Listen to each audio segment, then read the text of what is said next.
Okay, sorry. Okay, thank you. Can you hear me well? Yes. Yes, okay, thanks. Yeah, thanks a lot, Marcus, for inviting and for the great introduction. As Marcus said, I'm Adriano Vinca, research scholar from the Energy, Climate and Environment program at IASA.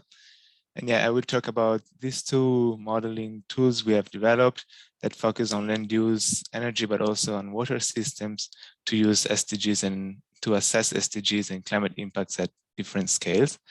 And you also already almost went through my overview summary slide, because I will just give an introduction about the program, research activity in these areas, and also other tools, and then diving into more the models, the connection between sectors, and some case studies, and then focus on some data requirements and ongoing activities.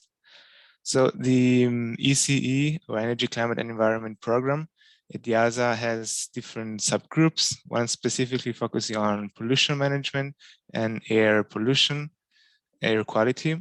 Another group focusing on integrated assessment modeling, where most of models are developed, and also climate change.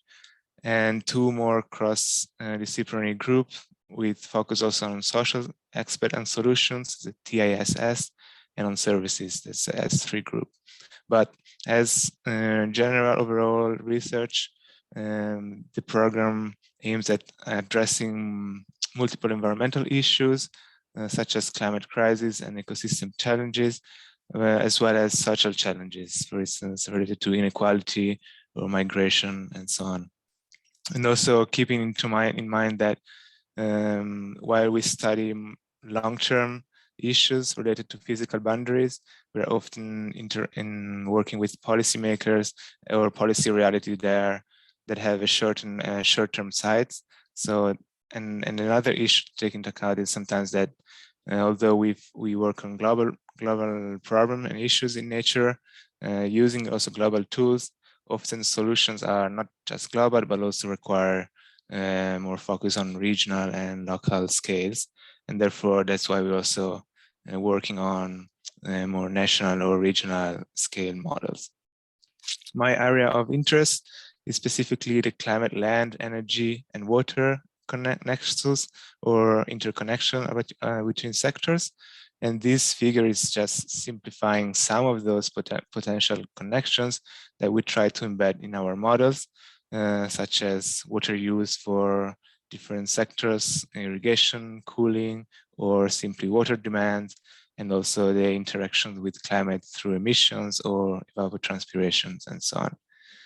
And two of the tools I'm going to talk today about are the MessageX Globalium and Nest, but briefly I will also touch base on this Hotspot Explorer, which is not really a model, but rather is based on the project led by my colleague at Bayer's Global Hotspot Assessment, and is basically an online explorer that stores a number of indicators based on gathering data from a large number of model outputs across different sectors.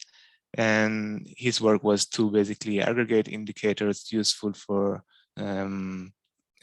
corresponding to different sectors, such as water, energy, and land, for different scenarios, with the possibility to also zoom within countries or basins and download spatial data. And scenarios that he was considering are climate scenarios and socioeconomic scenarios like the SSPs. And just an example that it's possible to download several indicators such as water stress, crop yield change, or risk to power production that are sometimes related or can be connected to SDG goals. And talking more in detail about the model themselves, we work on in our group. This figure is representing a bigger family of integrated assessment modeling tools we have in IASA, so not just our group. And today I mostly talk about the message connection with Globalium. But starting from message, which is probably you have already heard about that, is a optimization model, linear programming optimization model that optimizes the energy system to satisfy specific demands, as well as constraints that might represent specific policies, for instance, climate mitigation policies and targets, while minimizing the total system cost. And the time horizon of messages is up to 2100. So it is usually used for studying global long-term challenges with year time steps about 5 to 10 years, and with a representation of regions in an aggregated way, including 11 macro regions. In some cases, it's 14. And the model has been used for studying, for instance, investment requirements or implication in terms of emissions or costs of specific energy policies or climate or environmental policies. And we have connected message to the global biosphere management model called Globalium, which is developed not by us, but another team in NASA, which is used for representing land use, forestry, livestock, and bioenergy, with a higher spatial explicitity representation of supply of these resources, and which is also then is balanced with more aggregated demands from different sectors. And the model is also a optimization model that has a market equilibrium between supply and demand, basically, at the more coarse spatial aggregation regions. In this case, it's about 37 regions. It's also a long-term model used with different time steps. Usually it's, I think, also 10 years time steps. And in this case, it's also used to study long-term policies and, for instance, have studied the implication of possible policies on crop shifts or how management of forests or irrigation requirements and so on.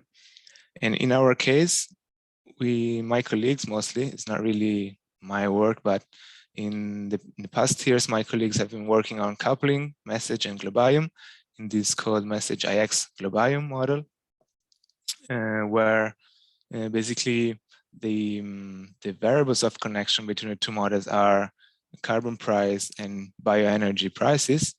And therefore, the Globalium model has been run with several scenarios, in total 84, representing different condition of bioenergy, biomass, and carbon prices. And then results for all these scenarios are sent back to message in what we call the Globalium emulator, which is a form of lookup tables, while the two model have always run with common drivers and assumptions like population, GDP, or SSP related storylines. And then the message model can solve interpolating between the solution spaces of this matrix. This is just giving an example of a visualization of what like a matrix look like.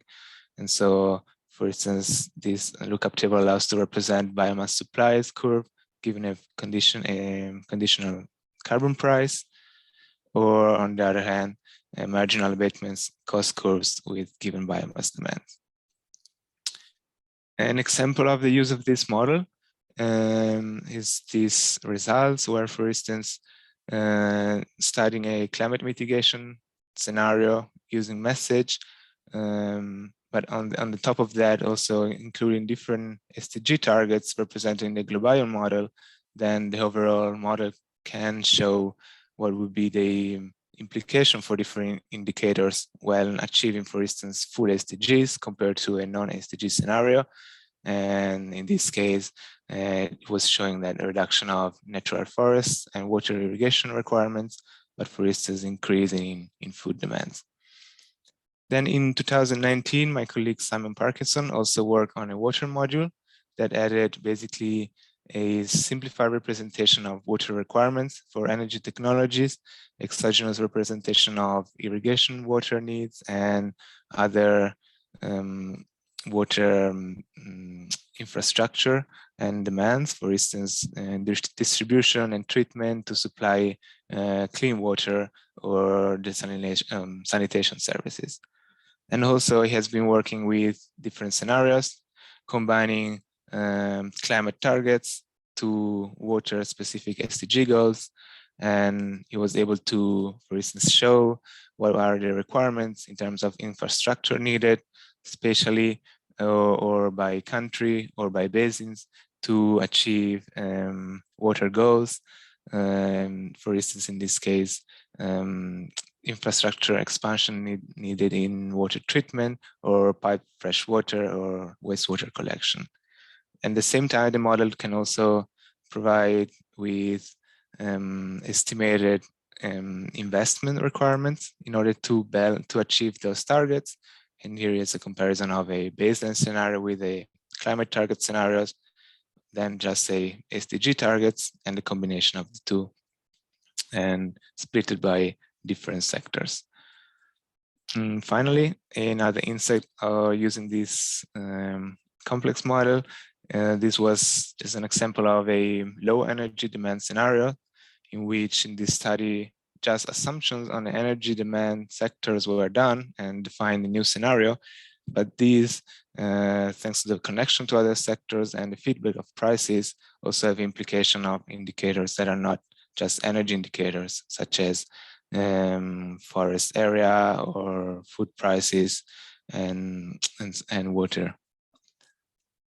And this was for the global model. But as I said, we are also interested in working on more smaller scales. And this is a model that have been developing with other colleagues. It's called the Nexus Solution Tools, or NEST, where the focus was a river basin in this case, not a country. And we have been coupling a distributed hydrological model, also developed by YASA, the community water model. It was coupled with a version of a model that has been using the MessageX framework, but with a completely new shapes, basically different spatial delineation with subbasins and integrated representation of the different sectors of energy, water, and land, and also, for instance, representation of the river flows. And now we go, no, sorry, the two models are connected, also running common scenario assumptions, and then most of the hydrological parameters from community water model were aggregated and upscaled to this optimization model that is used, likewise, the previous models I was presenting about, to minimize total system cost and provide us with results in terms of investments or environmental indicators to achieve specific objectives. This is go quite fast because of time concerns on the detailed representation of its sectors, but maybe it's also easy to visualize it. And for instance, for the water sector, we have different water sources and the river network that connects different nodes. And then we have a representation of the water distribution systems and water demand, as well as return flows that can also, with also, sorry, the representation of wastewater treatment in order to implement policies more related to SDG 6. You can see with the colors connections to other sectors, for instance, endogenous demand from other sectors or electricity requirements to pump water or treat water. And likewise, the energy system, we have a representation more simplified than the global message of different power plants, but also including water requirements or biomass and return flows that links to the other sectors, transmission lines representation, rural generation, and electricity demands that are either exogenous or endogenous from other sectors, and also linked to CO2 emissions. Finally, in the land sector, we have several crops that can be either irrigated or rain-fed. And also here we parameterize electricity or water requirements. And we had land maps that constrains the land availability and crop products demands or food demands by country, and that is exogenous and projected in the future. This model has been used to study SDGs, but also to focus on cross-country, let's say, political balances of countries that share the same basin. And this was also important in terms of the results we obtained, where we were studying a baseline scenario and comparing that with achieving regional local SDGs, but also in a non-cooperative or in a cooperative manner, where a country were, for instance, trading electricity or sharing water resources more than what happens now. And we showed how this might bring economical benefits, but also social environmental benefits, as displayed in this figure that shows different indicators like irrigation, groundwater requirements, air pollutants, river depletions, and many others. Finally, I would also like to talk briefly about data requirements, although this is, I think, is a gigantic topic. So first of all, I would try to brainstorm a bit on what can be said in such a short time. And I think it's important maybe to start with defining what are the sources, because this also depends a lot on what type of model we use. Definitely, we rely a lot on socioeconomic and climate pathways, as I mentioned a lot before, these SSPs and RCP pathways, but also rely a lot on global and national databases, for instance, from IEA for energy balances and demand, World Bank or FAO for land use maps. Or sometimes, often actually, we rely also on other model outputs, or for instance, the EasyMap repository, which is very useful and collects outputs from several models on several areas. And specifically more for the river basin model, we relied also quite a lot on local data while working with partners in the region. In terms of format, this also depends, I think, on sectors, but mostly we work with time series data or non-time dependent parameters, for instance, efficiency or emission factors that can or cannot be vary in time. Then we might have different regional definition, global data or national data, and also special data, which we tend to use even more, always more. And I think more related to land use and hydrological sector or water sector, the use of spatial data is more important. While, for instance, in energy system, it's sometimes just at the early stage. But for instance, a model like Message relies a lot also on aggregated data. And then how this data is used, well, there are different uses. Surely to set up the model and to parameterize many technologies and exogenous demands. Data are also often used for validating. For instance, we run models for historical time periods and we try to validate the current state with actual data. But also, since models also work a lot on future scenarios, sometimes data or projections are used to define scenario characteristics. And one important thing also to stress, and it's often an issue, is open access. We try to be transparent with tools that are open access, such as Message, and also with data, although this sometimes seems to be quite difficult because of the large amount of data we use, and sometimes are also not open accessible, the data themselves. So for instance, this is an example, the Message IX, the message models repository, where we try to store models that can be used straight away with all the data needed to run specific scenarios. But of course, the whole raw data and the data preparation steps are not accessible. But this is very much used for capacity building and outreaching, and it seems to be a useful solution. Finally, in the last minute, last but not least, I have a couple of other slides on data, which is just about visualization of how spatial data were aggregated to then coarser regions, or more detail on NEST, where we use different spatial data for instance, power plant and transmission lines and groundwater or other renewable and technology parameterization. But we also rely on national data, for instance, on projection of energy and food, as well as local data to actually set up, for instance, local policies or to check important power plants where they are specially located. And finally, I will go quickly through our ongoing activities, which is about improving the water representation of the MessageIX Globalium by connecting with a hydrological model outputs so that we actually can represent also the water availability with a finer spatial resolution and have proper water balance represented in the model, as well as dynamic connection to the irrigation requirements from Globalium.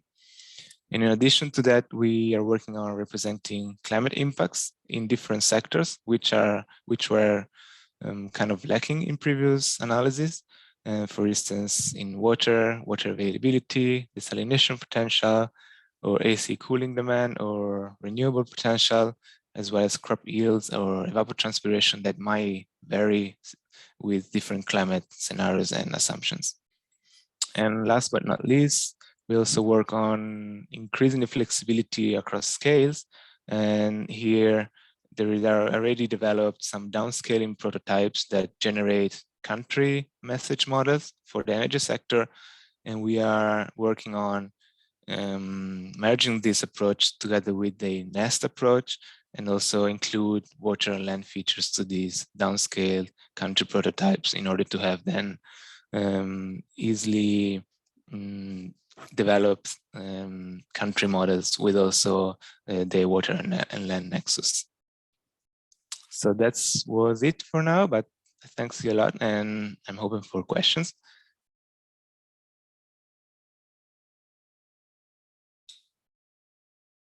I see the chat, but I didn't read it so far. So thank you very much for your nice presentation. I think in the first step, we want to collect only in the chat the questions, and in the second step, at the end of all of the three presentations, we want to go through the presentation or through the questions in the chat. So thank you again. Yeah, that's great. Thank you, Adriano, for your presentation. And we are coming now to the second speaker, Miodrag Stevanovic. I think, Miodrag, you can start with your first slide. Miodrag is a postdoc researcher at PIC in the land use management group. His area of expertise includes land use modeling with a focus of climate impacts in the agriculture and on mitigation options in the sectors. And his current research concentrates on the assessment and the analysis of national agriculture and land use policy with the climate change mitigation objectives. His presentation has the title Modeling a Sustainable Development Pathways for Climate Action with a Riemann MakeBy Integration Assessment Framework. And in his presentation, he will give some hints about his analysis, but I think the floor is now yours. We are very interested to hear from you, your presentations. Thanks. Thank you, Marcus, for this nice introduction, and thank you, Adriano, for a very, very nice presentation. Here I will continue then in a similar way. My idea was to present to all of you our integrated assessment modeling framework at Potsdam Institute for Climate Impact Research, which is called Riemann MakeBy.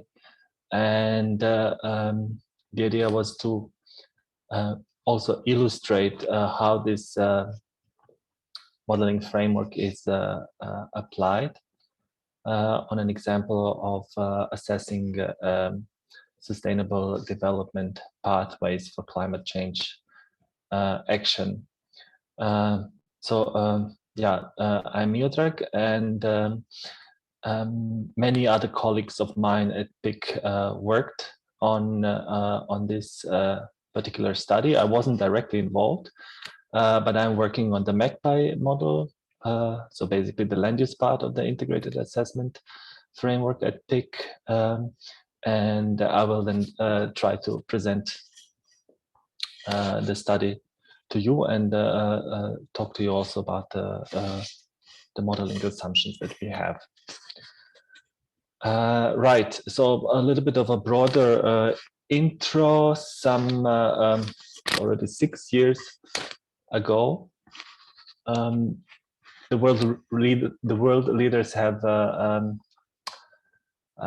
signed a very ambitious global agenda of combating climate change and also reaching sustainable development goals with short to midterm policies. So, and also with these agendas, within these agendas, they aimed at tackling climate change and sustainable development in a synergetic way. So firstly, in the Paris Agreement from 2015, they also state that the agreement aims to strengthen the global response to the threat of climate change, of course, but in the context of the sustainable development and efforts to eradicate poverty. The other agenda was the 17 Sustainable Development Goals under the UN framework. And one of the goals was directly related to the climate change and is directly related to the climate change, the SDG 13, which talks about urgent action to combat climate change and its impacts. However, 5 years forward, and if you look at the current status, we are a little bit off the track regarding these two targets. So firstly, on the climate change, we are now actually at the warming of already 1.2 degrees, so which is closely reaching the limit of the warming, which is agreed by the Paris Agreement.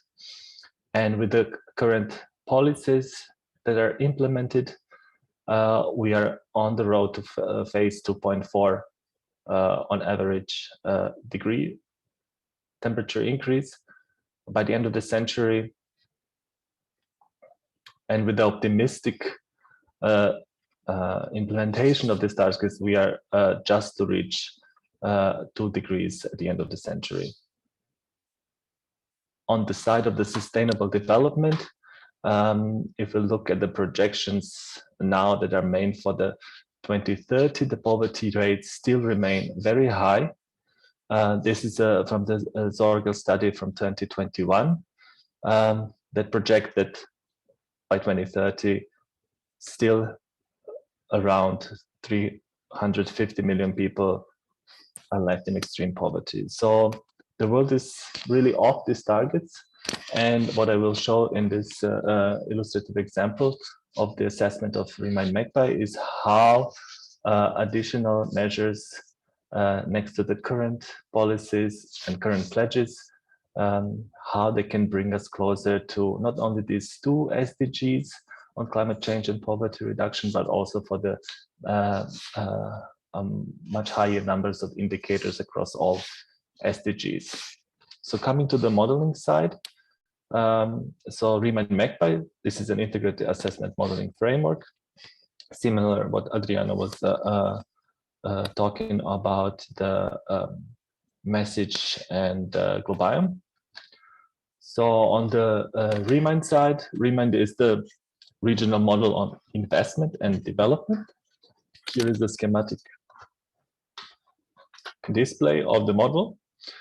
It is a modular, multi-regional model with a detailed representation of the energy sector, and it's embedded in the context of the long-term macroeconomic development.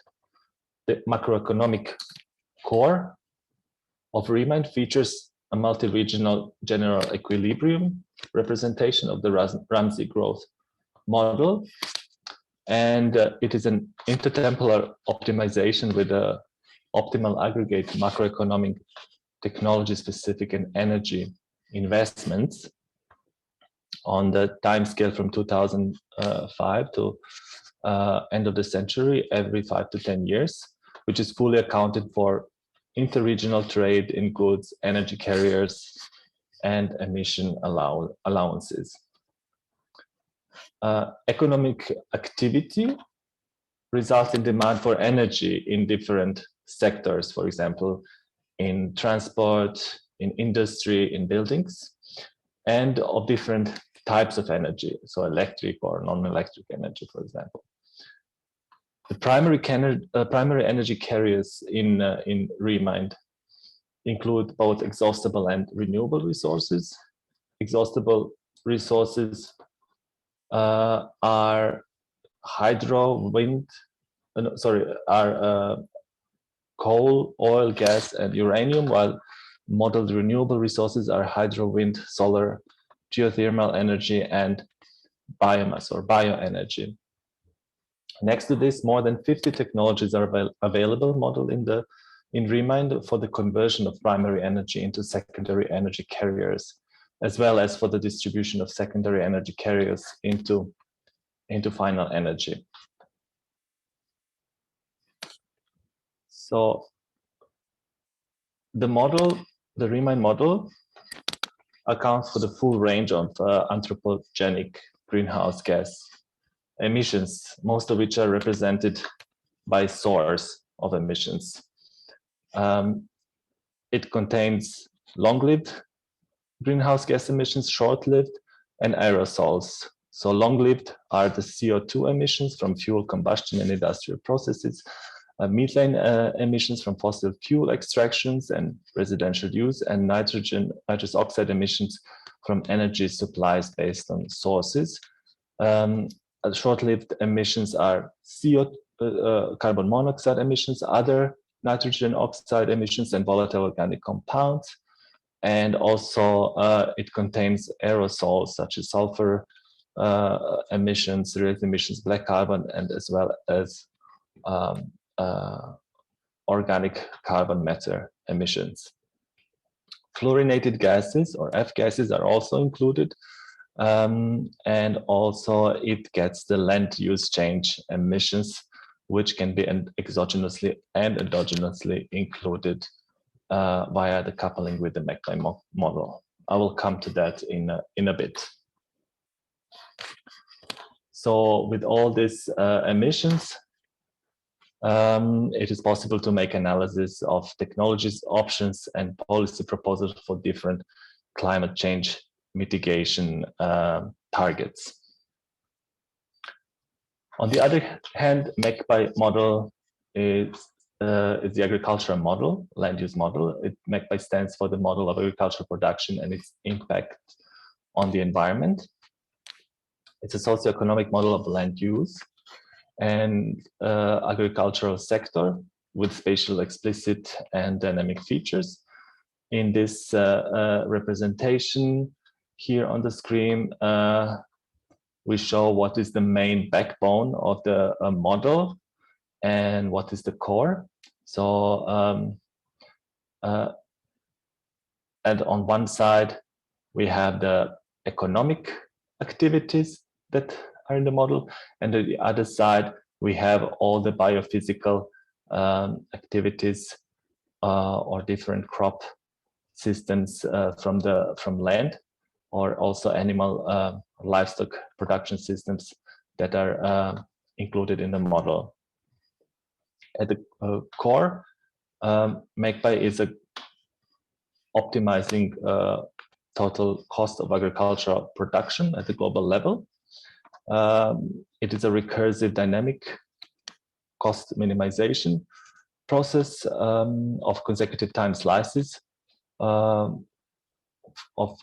5, 10, or 20 years until the end of the century.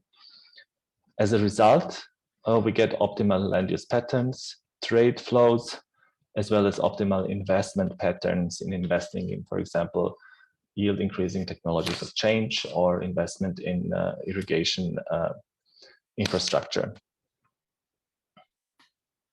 So MakeBy as an optimization of costs of agricultural production is subject to agricultural demand, which is further related to the production or supply of goods from different regions. The goods that are supplied can be livestock products, crop products, or processed secondary products, as well as bioenergy crops. This is all explicitly related to the properties of land on a half-degree geographical grid, which is around 50 by 50 kilometers around the equator. So the model is actually optimizing land use patterns on a spatially explicit scale on different layers within the optimization. Ensuing are the agricultural and land use change emissions, mainly CO2 emissions from land use change, methane emissions, and nitrogen emissions, mainly from enteric fermentation for methane and nitrogen fertilizer application for nitrous oxide. Similar to Riemann, with all these emissions, it's possible to also assess different climate mitigation policy assessment and measures that could exist in the land use sector. Next to that, MakeBy can also work with the climate change impacts. Here I have the impact modeling chain, how we do it for MakeBy. So at the first step, we have climate models, or GCMs, global circulation models, that have inputs such as temperature and precipitation, cloud formation, which are then further provided to the vegetation hydrology model, EPIJML, which is basically a crop simulation model that we have also at PIC, which provides results in terms of crop yields on a different grid level, crop yields, available water, as well as carbon fluxes from terrestrial sources.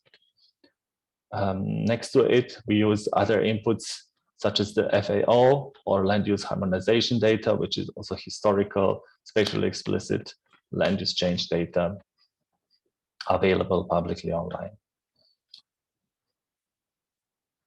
For example, inputs of climate change. This is an illustration here.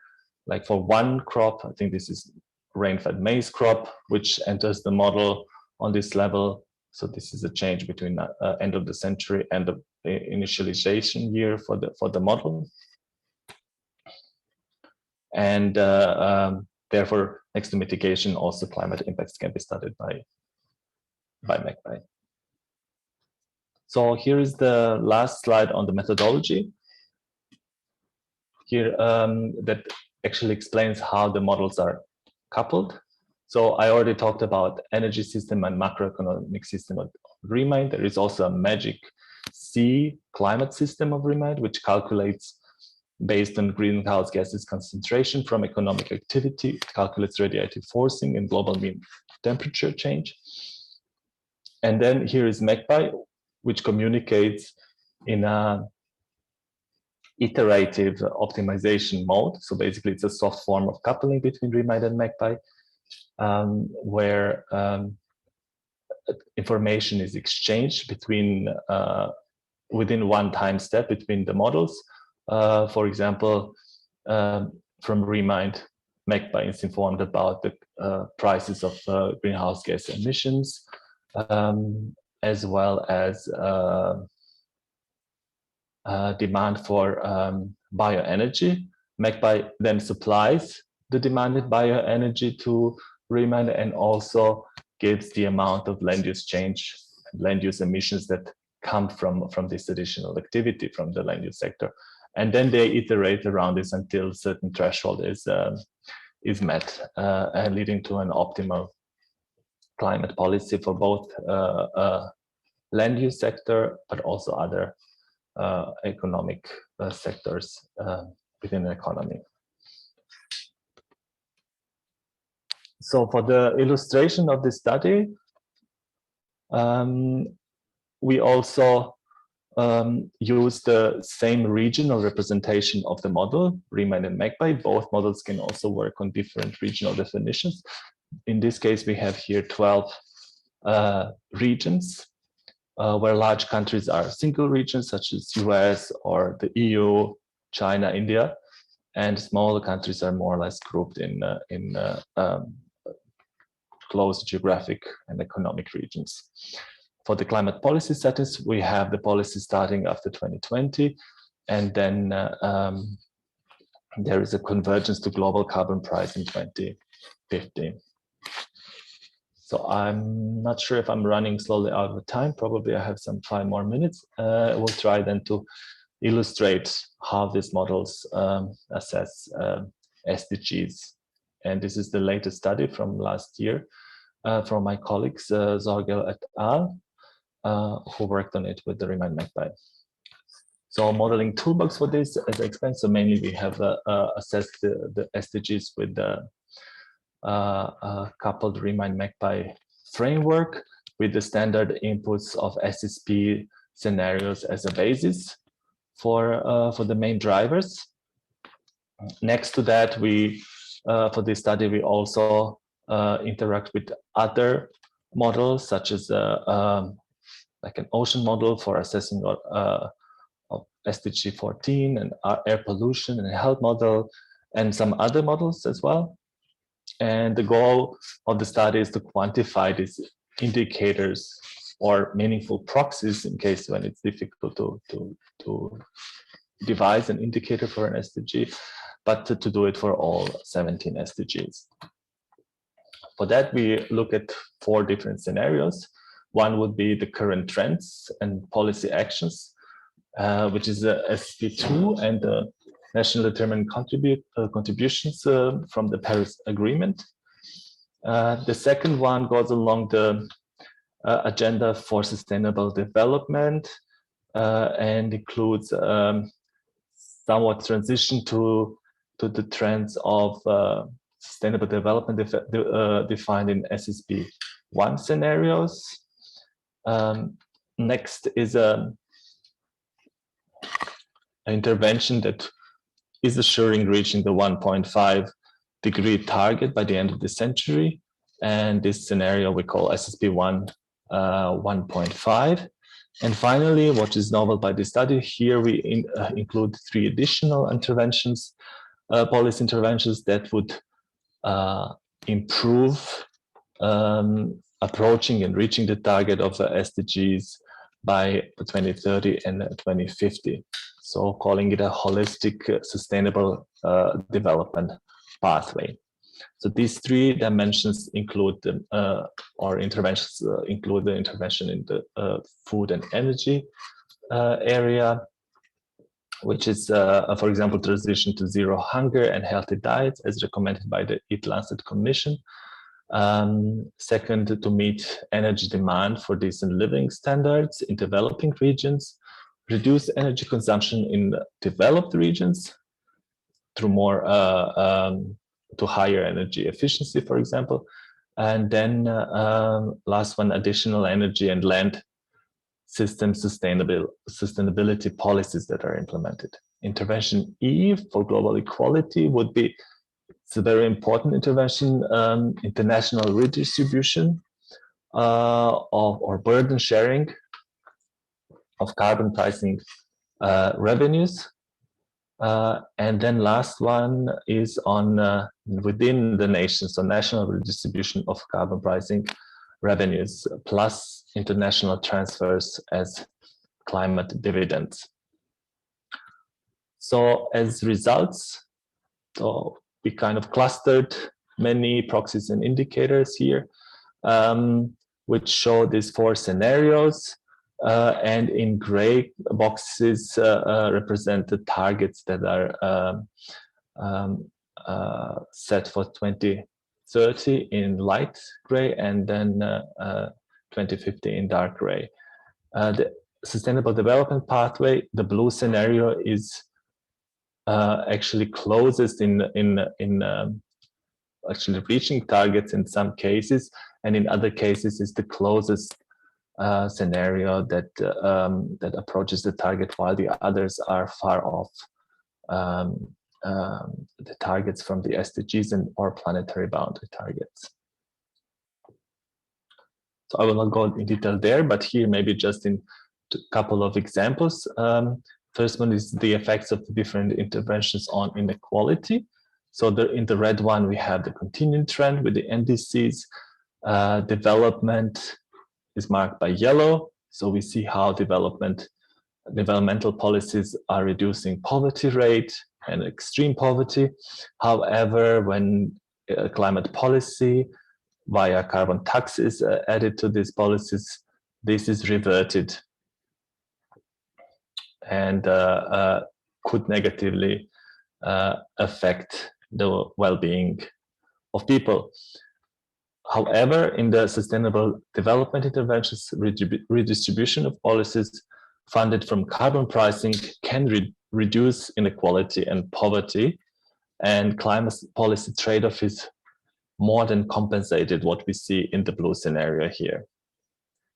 It is similar if we look for energy here. So improved availability of modern energy services in low-income regions show how energy is sustainably managed. Secondly, ambitious shift to sustainable lifestyle in high-income regions also contribute to this, so that the pride increase caused by climate policy is actually dampened at the end. But nonetheless, the energy prices are increasing in all policy scenarios above the current trend. Transition to healthy and sustainable nutrition diets influence considerably the number of underweighted people, so which is substantially reduced in the sustainable development pathway, and also the food prices, which might increase due to climate policy, can be reduced through this various redistribution schemes. So I would skip this for the sake of time. Maybe this is an interesting slide also that shows for many indicators here in 2030 and 2050 globally, how actually only some SDGs can be reached in the sustainable development scenario, while in the current trends, we're really far off from many of them. And especially in the 2050 sustainable development scenario improves the picture much better.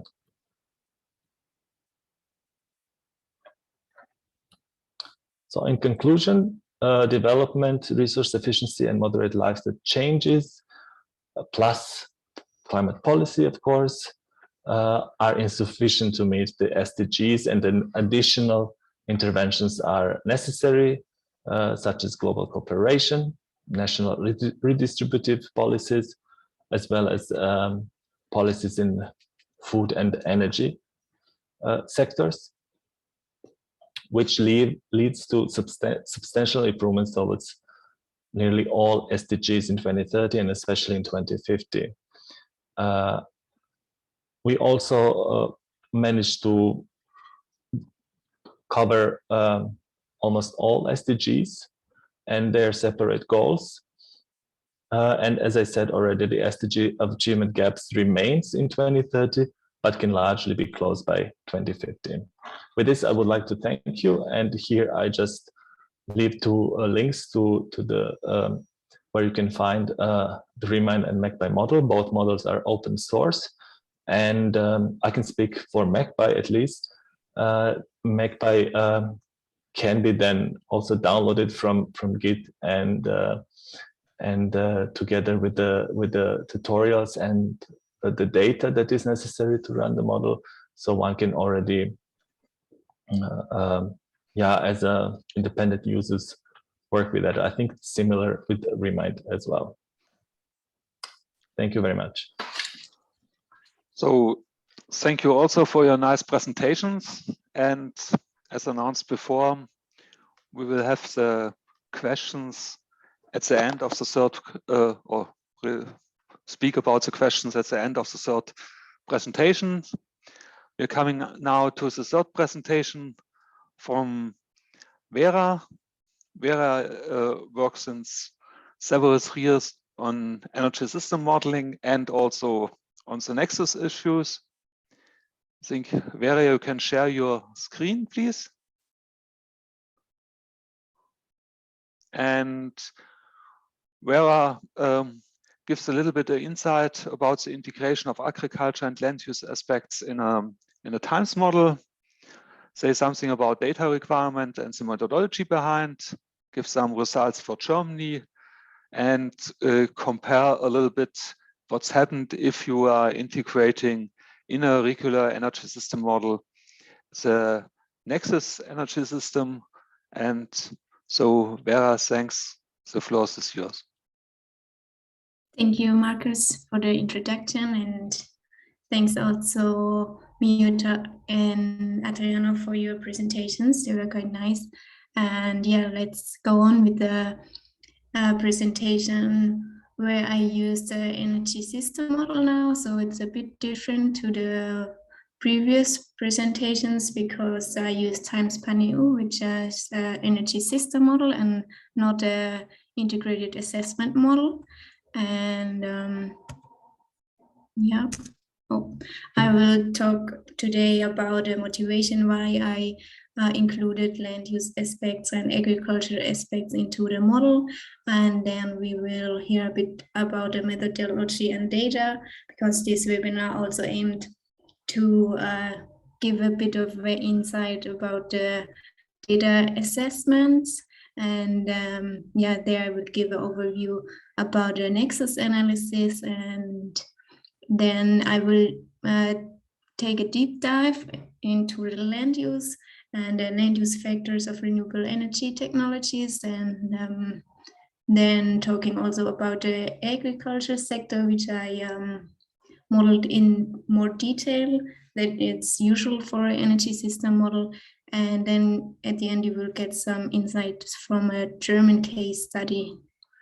Yeah, and I think why it's important to also model agriculture and land use aspects in an energy system model is because I think the agriculture sector is quite important, especially if you calculate net zero climate targets, then at the end it will be the sector with the highest remaining emissions. And so I think it's good to know more about the sector then. And land use is also important because there's an increasing competition due to increasing area demands, like increasing settlement and traffic area. Then there are these areas for renewable energies, and there are also new area requirements for the carbon sink, so for afforestation or peatland recultivation, for example. And I think the assessment of these interdependencies will lead to different transformation pathways for the energy system. So this is my model which I'm using. It's yeah, a typical energy system model. And here at the beginning, there's some domestic sources, some primary energy, for example, biomass. Then there are all the conversion processes in the middle. And for example, bio-rapeseed could be converted to biodiesel. And then at the end, it could be used in one of the sectors, for example, in the transport sector, and it could cover the demands of person or freight kilometers. And this is an overview what I do with the Nexus analysis. So today we will focus a bit on the right side of this graphic.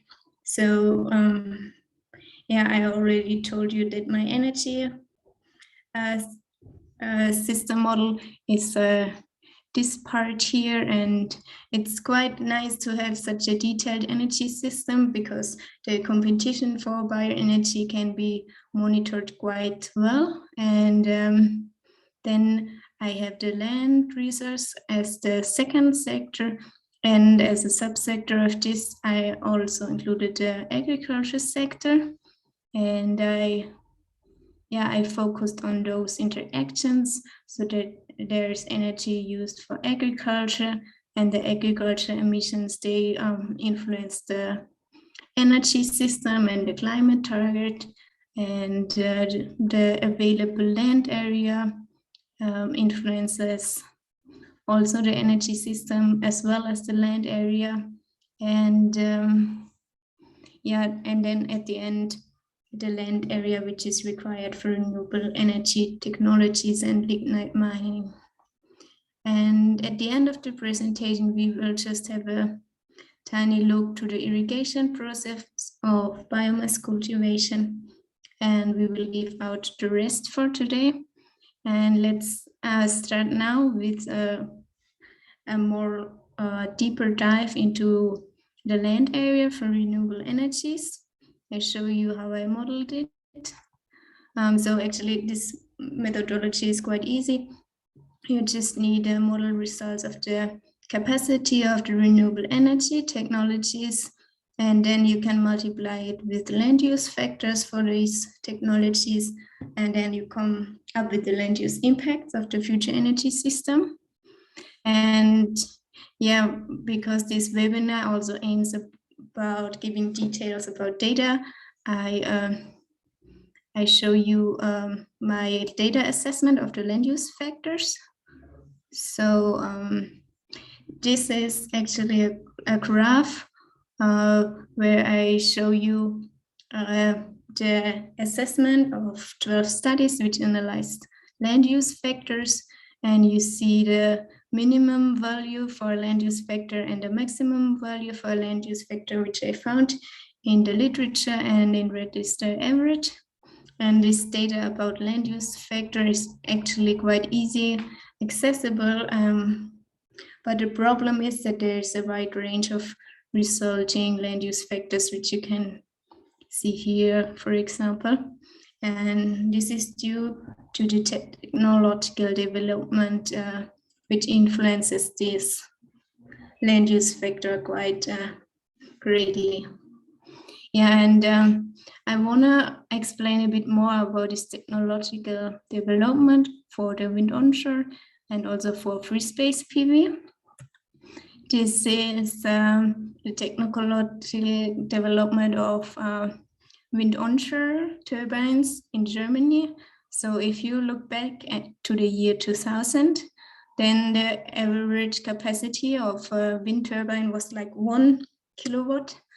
And now, 15 years later, the capacity of a single wind turbine increased like 3 times in 15 years. And the hub height also increased. And so the land use factor for the wind parks, they really decrease with the increasing hub height and with the increasing capacity of a single wind turbine. And I think that this development is not did not come to an end yet. So I think that this land use factor is still changing. And the second example is for free space PV, where you can see the technological development of free space PV. Here you see the historic development of the land use factor of free space PV in gray.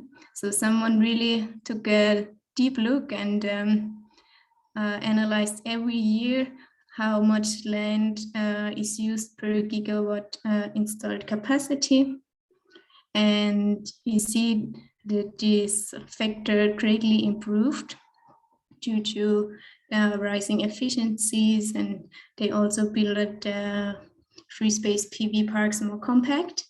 And then what you see here in blue, these are projections of the future land use of free space PV from the Espresso study on renewable energy potentials. And they give actually 3 different land use factors for their potential calculations. And this graph leads me to two major takeaways from this data assessment. The first is that the land use data and land use factors of the renewable energy technologies, it should be really taken from a recent study to simulate the near future. And then for the wider future, the land use assessment and the assumptions for the renewable energy potentials, they should fit together. So to be careful also what assumptions you are using in the potential study. Okay, let's go on with the modeling of biomass cultivation and its potential, how it was done. So in the model, we have different cultivation types of biomass which can be cultivated. And then I got the yield factors from MakeBy, which is the land use model from the previous talk. And there is for each biomass type a specific factor. And there's the option then between rain-fed and irrigated cultivation. And this irrigated cultivation has higher yields, but the process to do so has also additional costs for building the irrigation infrastructure. And I also got water requirements from the MakeBy model. And then at the end, I have an equation which limits the whole biomass potential to an area. So basically, I multiply here the energy output of the biomass times the yield factor. And I do this for every biomass type. And at the end, it should be less or the same as the available land area for biomass. And in the scenarios I'm going to show, I use the potential for 4 million hectares of biomass, which is a rather high potential for Germany, but you can find it in several studies. Okay, and then this biomass cultivation here is incorporated in the total agriculture sector. So the agriculture sector has now these processes, livestock and also farming of forage plants and crops, which gave the emissions of methane and nitrous oxides and also these new demands of the agricultural products. And these emissions, they can be mitigated by applying a marginal abatement cost curves, which are included. But it's important to know that these emissions from the agriculture sector can just be partly mitigated, so the big share of the emissions can't be mitigated. And then there are these biomass processes and a farm machine process, which takes some flexible fuels. And then I also want to talk a bit about the data which I used to build up this agriculture sector. So I think that this statistical data of agriculture sector and its products, it's quite easy accessible, and so you can just calculate land use factors and emissions factors based on statistics for each country, and it's quite easy to do. And for the biomass cultivation, I subtracted that from the overall farming process and used some emission factors from the ProBus LCA database. I took the direct emissions to not double count any emissions. And at the end, I also have a tiny LULUCF sector, which includes the measure of recultivation of peatland as an exogenous assumption, and I took the area requirement and the greenhouse gas saving according to literature for this case study of Germany, which I'm going to present you now. Here comes the scenario definition for the case study. So it looks a bit, this scenario tree looks a bit complicated, but let's go from left to the right through it. On the left, we have the climate target. Then I have two different technology options. And on the right, you see that I always compare a normal energy system model, which I called reference model, with my Nexus model. And I calculated a climate goal with net zero emissions in 2045, and LULUCF sector, it contributes with minus 40 megatons of emissions. So this goal is the exact climate goal we have now in Germany. And so last year they changed it, and actually it was the first time that they also included the LULUCF sector into the official climate goal. So I think now it's also quite important to consider land use aspects. And then I can actually imagine two different futures from that goal on.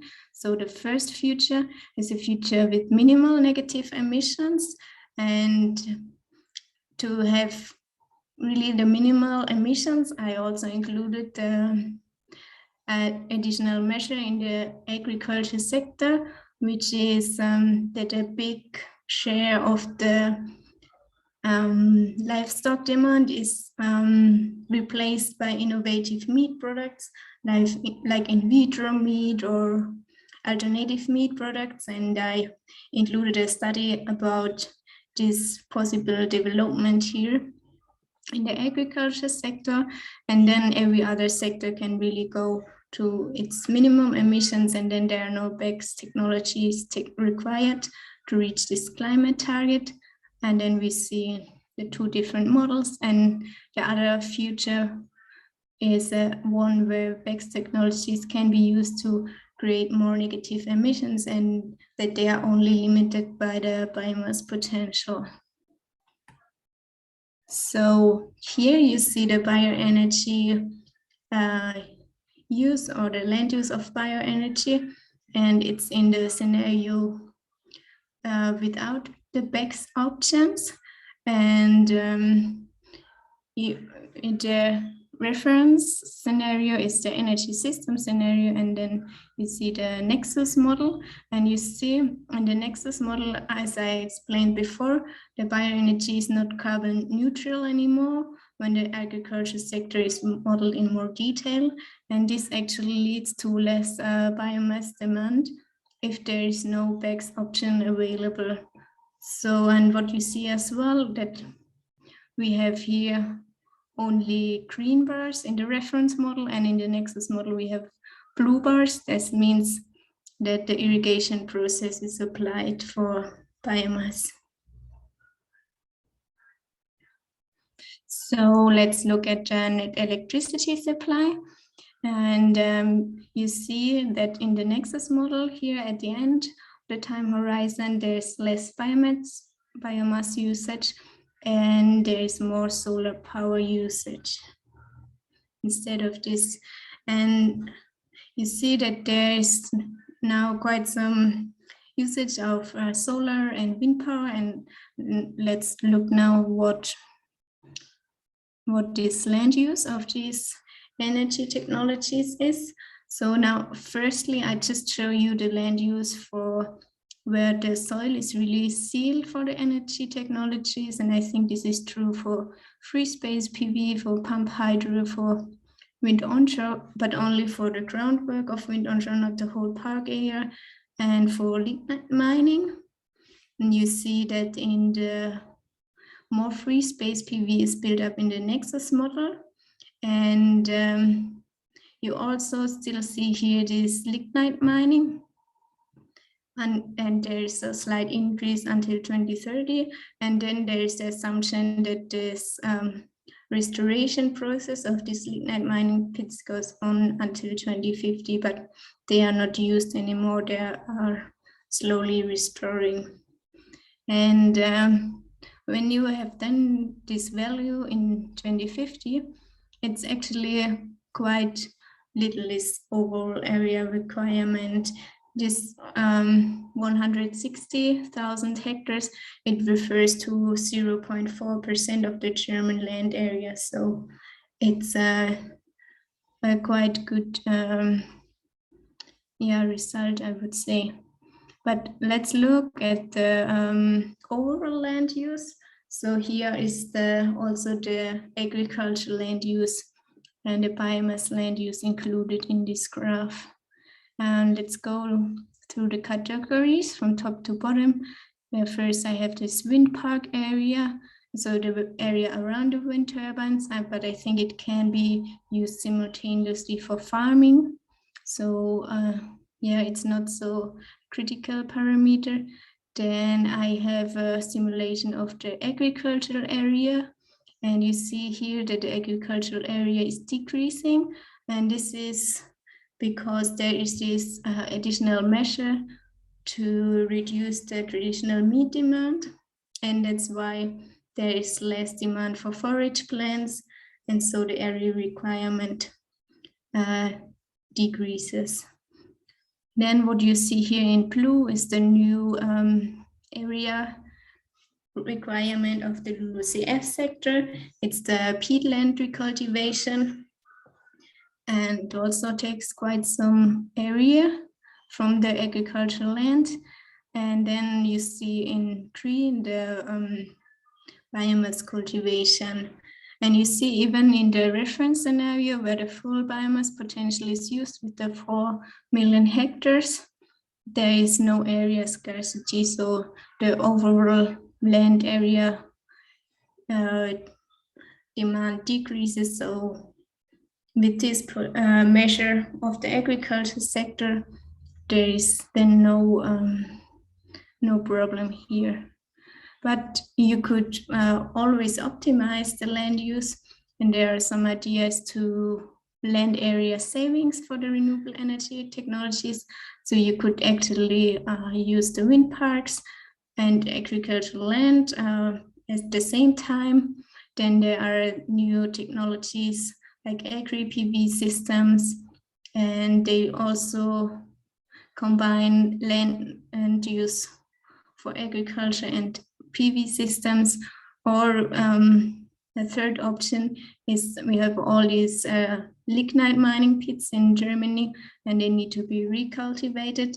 And if this is done, then a lake landscape will appear, and there you could use floating PV. So having those two options of unconventional PV systems in Germany, this could actually save up to 100 hectares of land area for conventional free space PV. Now let's take a little look what will happen if these BECCS technologies are allowed. And let's start with the overall area requirements for the energy transition. You see here now in green that also in the energy system model as well as in the Nexus model, the full biomass potential is used.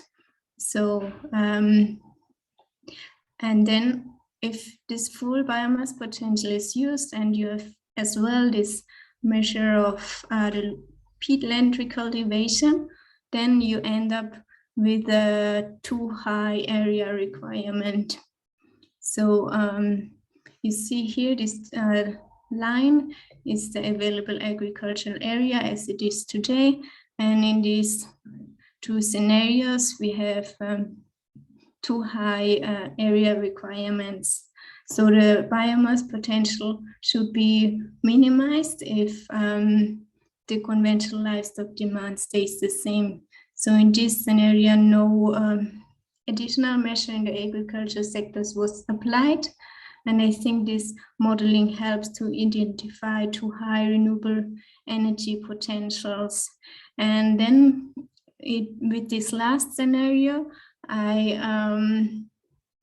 did actually a scenario which should indicate a future without land area scarcity. So I saw from the previous scenarios how much area is there too much and what should be minimized, and then I could come up with a biomass potential, which is optimized to the area requirements. Okay, and now let's see how this bioenergy is used in these back scenarios. All these categories where there are these lines, these are the CCS processes, and you see that these CCS processes, that they are the technological favorite option. And in the Nexus model, here is a bit higher use of bioenergy, and this is due because the Nexus model has the possibility to irrigate the biomass cultivation, and this irrigation leads to 100 petajoule more bioenergy, which can be used. And if it's used then in CCS applications, then it could actually lead to 10 megaton more negative emissions in the Nexus model with this 4 million hectare biomass potential. So you see that irrigation can actually lead to negative emissions, which is something you don't think about normally. Yeah, and if the biomass potential is adjusted to the optimal area, like in this last scenario, then all biomass uses are minimized in favor of the BECCS technologies. So lastly, I just want to give you information how this Nexus plus BECCS scenario with the high biomass potential looks in terms of irrigation and water withdrawal. So you see here in this graph the water withdrawal for Germany. And you see the public water supply, the industrial water supply. Then I simulated also the cooling water supply here, which is this triangle on the left. And then with this new triangle on the right, these green bars, you see the irrigation of biomass, which is applied in this scenario. And it leads actually to a higher water withdrawal value than we have today. And when we think about if this value is causing water stress or not, we always have to compare it to the renewable water resource. And this indicator of water stress is set that like if more than 20% of the renewable water resource is used, then it's considered as water stress. And you see here that in the past we had quite some shifts in this renewable water resources. It goes up and down, and if you put a trend line there, there's even a slight decrease.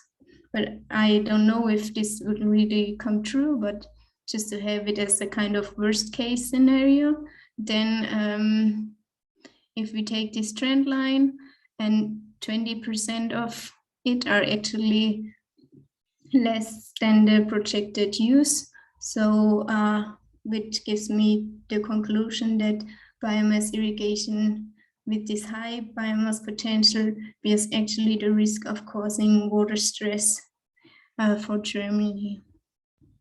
Yeah, and here are my conclusions. I think that a simple agriculture sector allows the assessment of new research questions, and the Nexus model can identify risks for land area water scarcity. And this would lead then in turn to new transformation pathways for the energy transition. And biomass potential should be always adapted and sometimes minimized to the interplay of the different measures of the LULUCF and agriculture sector. And I think it would be really important to have more cooperation between energy and agriculture sector. And yeah, I think also that the land use assessment of PV and wind technologies, that they bear quite high uncertainties because of their technological development. And for them also this dual land use possibility should be promoted. And yeah, as an outlook to my work, I think it would be also really nice to incorporate also an afforestation process or measure for the LULUCF sector. And yeah, these were my sources for the presentation, and there's a picture of me. And yeah, thanks for your attention. And I'm happy to answer some questions.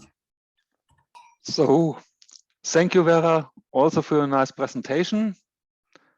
So I think we are now have the question and discussion round, and starting the question and discussion round, I want to ask first of all of you, to summarize the main 3 findings of your presentation, of the message you want to give us, of your modeling work. And so I think with this question to all of you, I want to start with Adriano. Yeah, thanks. Thanks also Vera and Miodrag for the other presentation. Very interesting.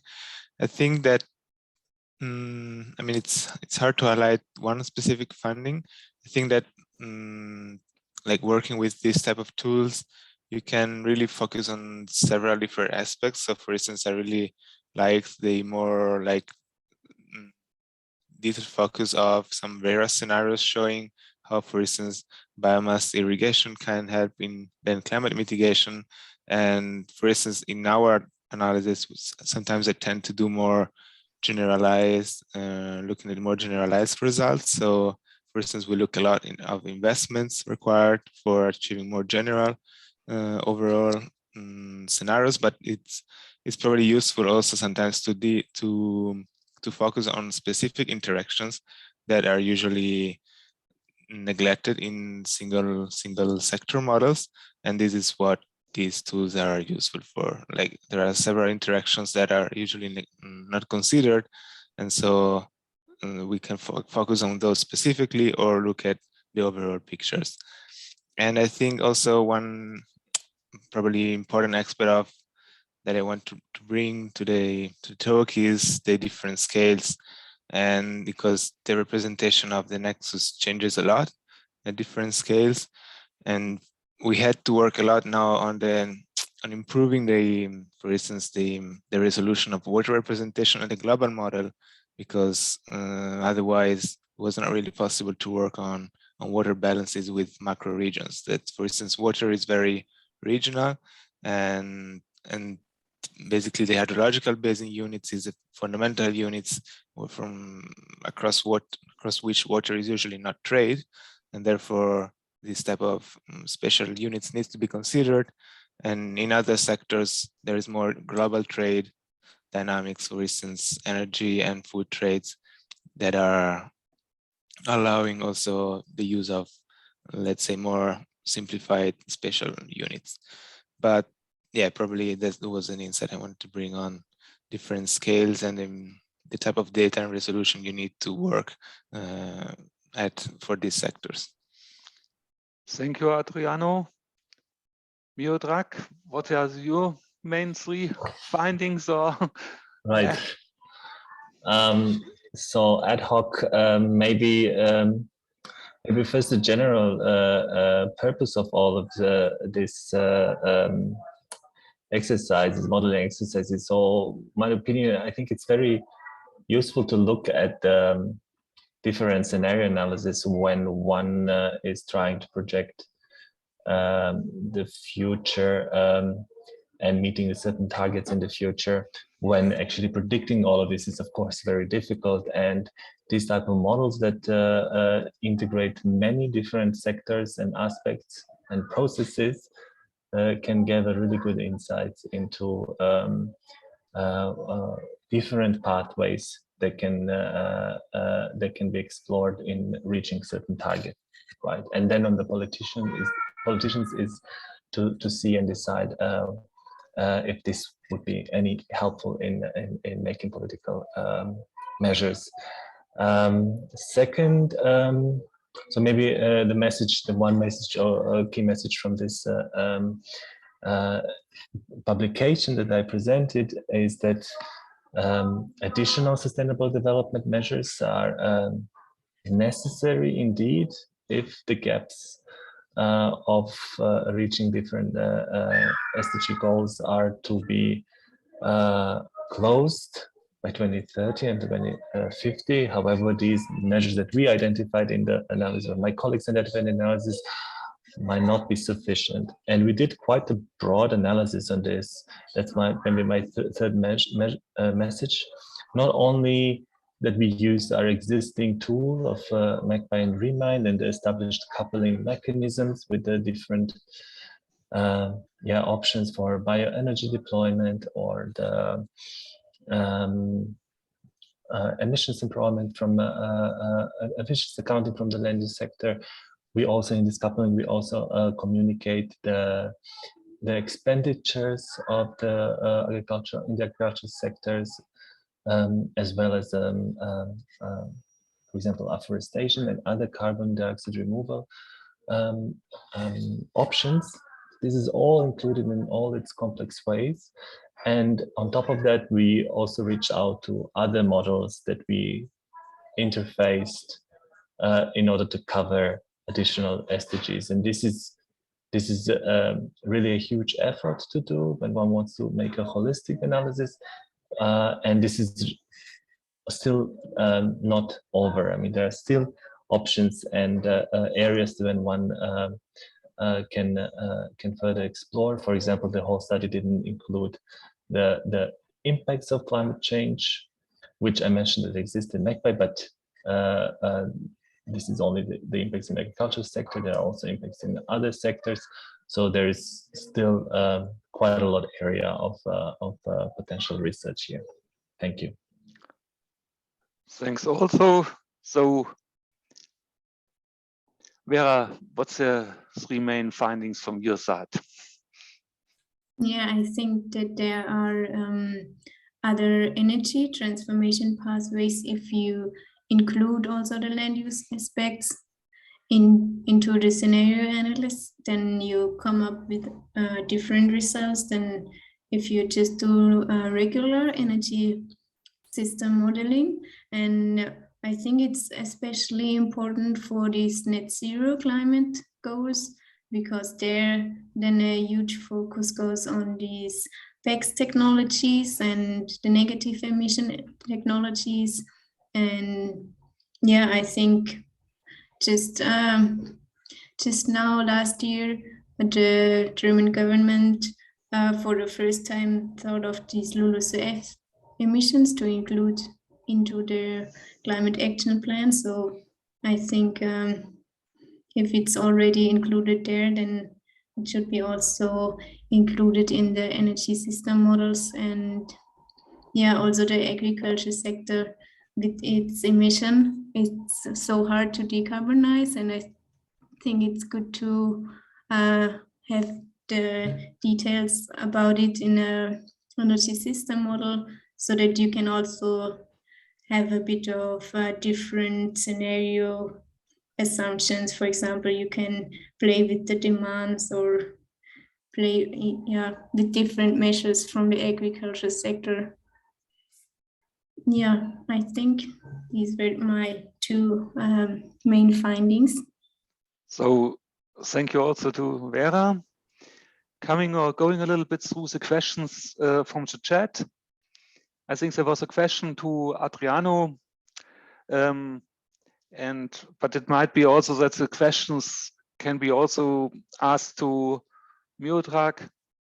How the land competition for different uses is represented in the models, and how is the land competition modeled or taken into account in the forecasts or for the future? Yeah, thanks for asking. And I also had like a little slide, I don't know if you can see, that is about like the land allocation in Globalium, which allows different type of croplands, and some of those are fixed, cannot be changed, or like can only change in one direction, and the other type of lands which are associated to every grid cell in the model can actually change based on different factors. For instance, the net present value of crops versus afforestation versus grassland, and this might depend on, for instance, yields or cost of water, prices of biomass, prices of then the emissions. So there are several factors that might affect the profitability of each type of land, and then the land can change within each grid cell. There are also additional constraints that might affect or fix some cells, like protected areas, or otherwise, like the projection or the forecast, I think is mostly endogenous in the model, but I'm also not very aware on this question on how it's different, because I'm not a Globalium developer. But I guess there are for sure projection of protected areas based on policy constraints, and I'm not sure also if climate impacts, for instance, would change the default land allocation. And just quickly, I think there was another question on food demand, and I think that is also endogenous in the model, depending on on population, GDP, and prices. And the prices depend then on the type of land that type of crops that are produced in the specific region. And quickly on other points, like we are not representing, for instance, material yet, but there are other colleagues working on material balances, for instance, in industry and the building sector, but it's not yet linked with food production in the Globalium model. And another 2 points that maybe relates to the documents I shared in the chat are sustainability diet that is included in Globalium scenarios. In a paper from Frank et al, it's well described. And then concerning production subsidies is something that I don't know, so it should be checked. Thanks. Okay, if I may, well, actually, I don't have to add much, as Adriano nicely explained how it is done in Globalium. MakeBy is doing land competition modeling in a very similar way as Globalium. So basically, it boils down to the cost structure for different activities on different land types, and how this cost structure then changes in the future. For example, when a mitigation policy is tested, then land types such as forests and other vegetation-rich types are more valuable, and therefore there is more competition between the two, or bioenergy is coming into play and competing with other food crops. So these are examples how the competition then further develops in the future projections. My question, or this was not the question in the chat, but my question was going in the direction that originally, if you make such spatial analysis with geographical information systems, then dependent on the resolution you are looking to the land use, and also which factors, social factors, other geographical factors you're taking into account, then you get different results. And what I'm a little bit interesting, have you a little bit of feeling how much is the impact, or how much is big is the range of such possible variations of such social indicators or spatial resolution assumptions? I will try to answer this question. So for the social indicators, we are pretty on a low level of resolution. So basically we have a representative consumer which exists in one region, which takes a certain amount of food intake, calorie intake, and endows a certain amount of wealth, right?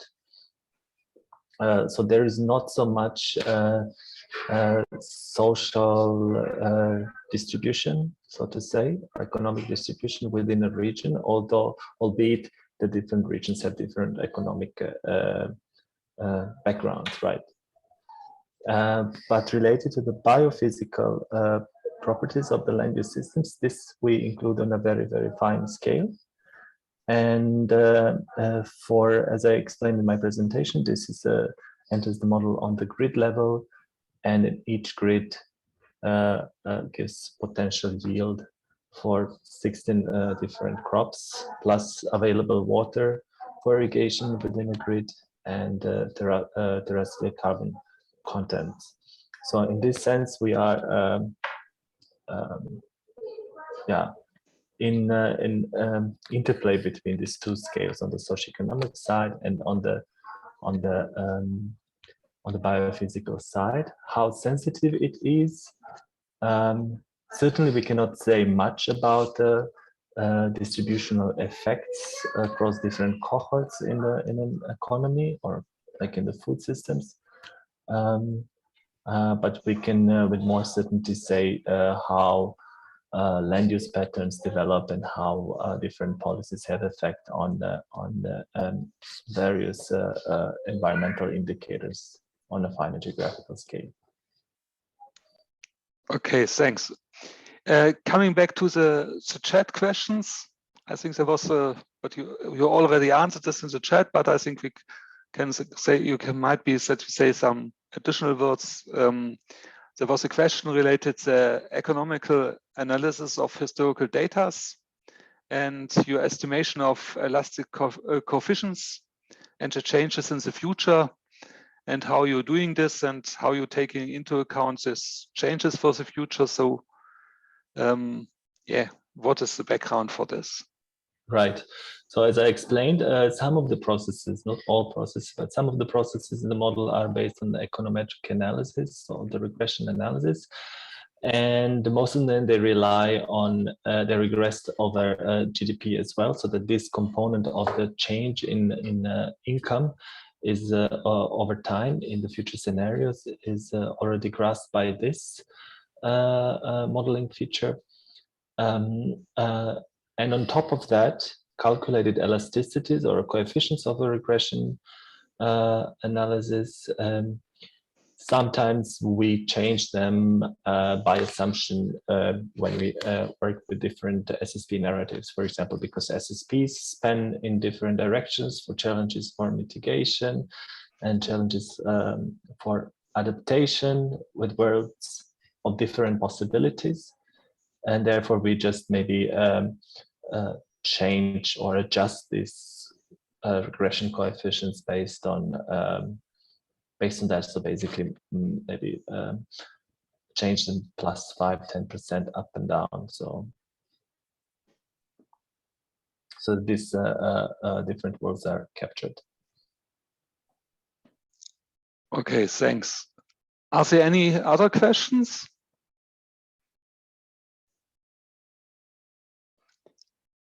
It seems no more questions. So before ending of the workshop of today, I want to say thank you, but I think we have from Evangelos some last words. Basically, without wanting to keep you more, it is just to advertise the next webinar, which is on energy poverty.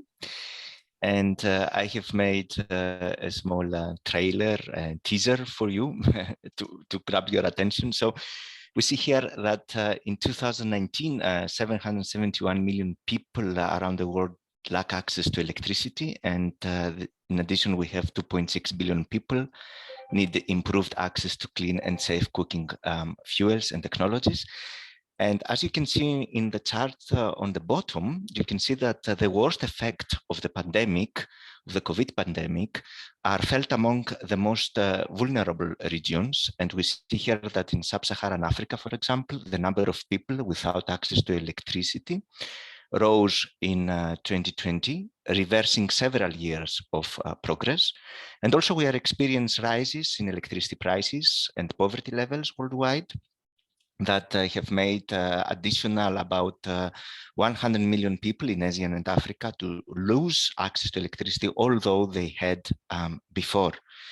And on top of the socioeconomic impacts of energy poverty, achieving ambition goals for climate change mitigation requires energy services based on electricity and cooking fuels. So this is our next seminar, which is on 10th of February at 4 o'clock Central European Time. We have 3 teams from IASA, IEA, and PBL to tell us how they model energy access in their frameworks. And we are going to get into methodologies, into data, and also into insights.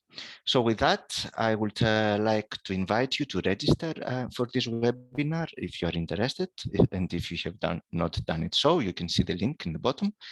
And thank you all. And I hand over to Marcus for the closing of this session.